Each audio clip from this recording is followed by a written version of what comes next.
So yung pakikipaglandian sa pasyente, hindi ba violation yun?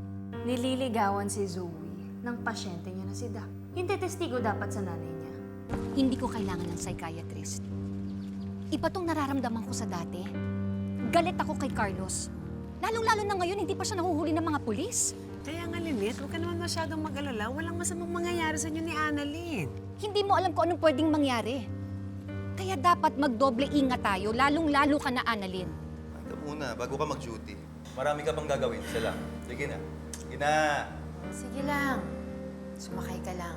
Kailangan magtagumpay ang plano namin ni Mami.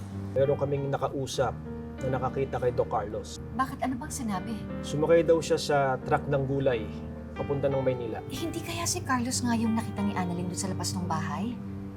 Kung si Carlos nga yun, delikado yung buhay ni Annalyn. Kriminal? Hari, kung galit ka sa akin, tatanggapin ko. Pero anak, please. Go on with your life. Matapang ka, matalino ka, independent ka, at abutin mo mga pangarap mo. Make yourself proud. Huwag mo kong gayahin. Kayo po ba yung kausap ko sa phone? Opo, ako po yung may susunduin ko na kaibigan. Tara, ma'am. Dito po yung sir. Dito po.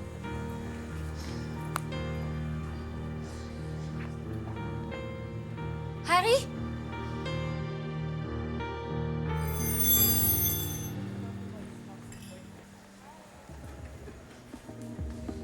Harry? Doc, iwan ko po muna kayo. Magsabi lang po kayo pag may kailangan kayo. Sige, salamat po. Sige po. Harry? Harry? Harry, gumising ka. Harry? Harry? Harry, gumising ka. Ano ba, Dad? Sabi ko sa'yo, umalis ka na, di ba?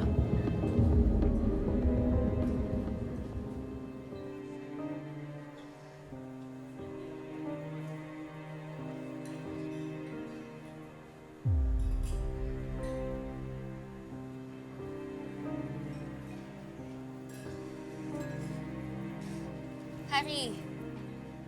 Harry, gumising ka, si Annalyn to.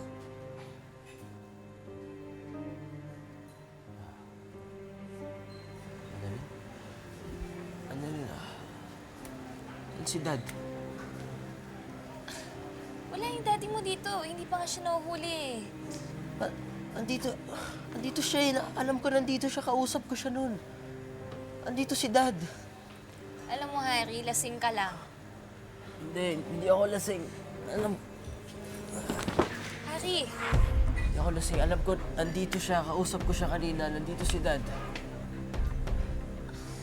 Sige nga, kung andito yung daddy mo, nasan siya? Ba't di ko siya makita? Hindi ko alam. Baka natago. Baka inihon lang ulit ako. Basta nandito siya. Alam ko, kausap ko siya noon. Kausap ko siya noon. Harry. Harry, makinig ka. Kapag nakita mo ulit yung daddy mo, kailangan mo sabihin sa akin. Kasi kailangan siyang makulong. Kailangan siyang malabas sa mga ginawa niya sa nanay ko at lalong-lalo na kay Tita Irene. Naintindihan mo?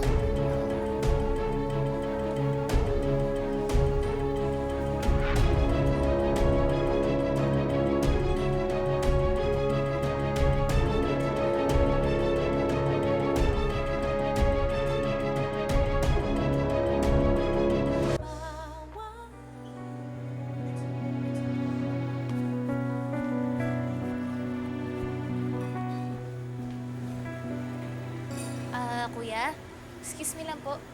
May tatanong lang po ako. May nakita po ba kayong kasama nung kaibigan ko pong nasa table na yon? Parang wala naman kasi mag-isa lang siya nagiinom doon eh. Nangaaway nga, lasing na lasing. Pero parang may lumapit sa kanya. Talaga po? Ano pong itsura? Matangkad eh. Lalaki.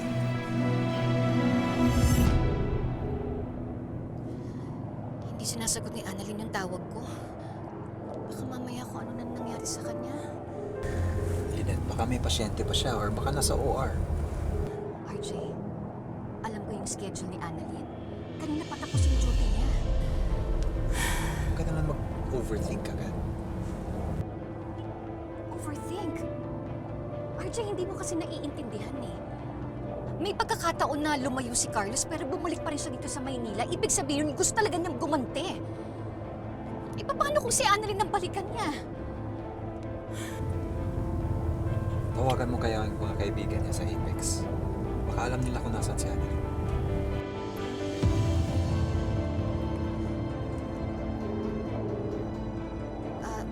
Doc Yula, kasama mo ba si Annalyn? Ano? Saan yun? O, sige, salamat ha. Pinuntahan daw ni Annalyn si Harry sa isang bar.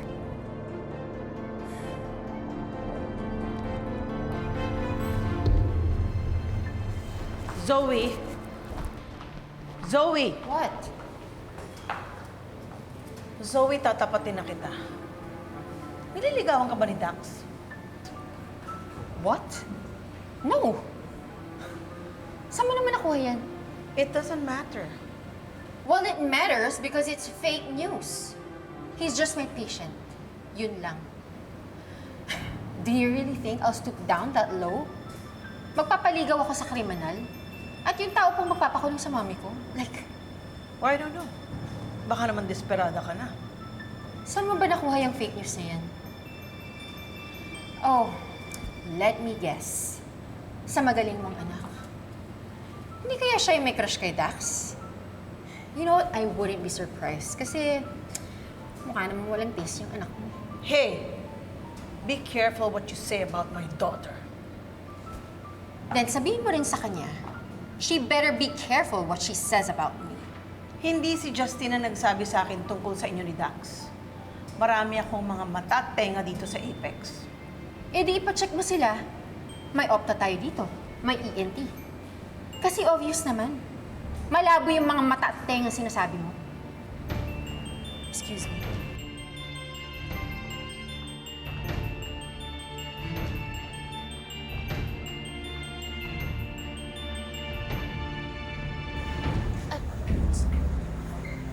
Sige, thank you po ah.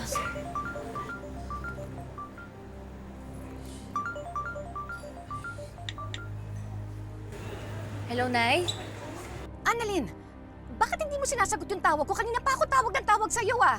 Nay, sorry po ah. Hindi ko po kasi nakikinig kanina eh. Diba ang sabi ko sa'yo, huwag kang pupunta kung saan-saan? Eh bakit pinuntahan mo pa rin si Harry? Eh paano kung biglang dumating dyan si Carlos? Eh, Nay, lasing na lasing po kasi si Harry. Kawawa naman po, wala pong tutulong sa kanya. Annalyn, hindi mo kargo si Harry.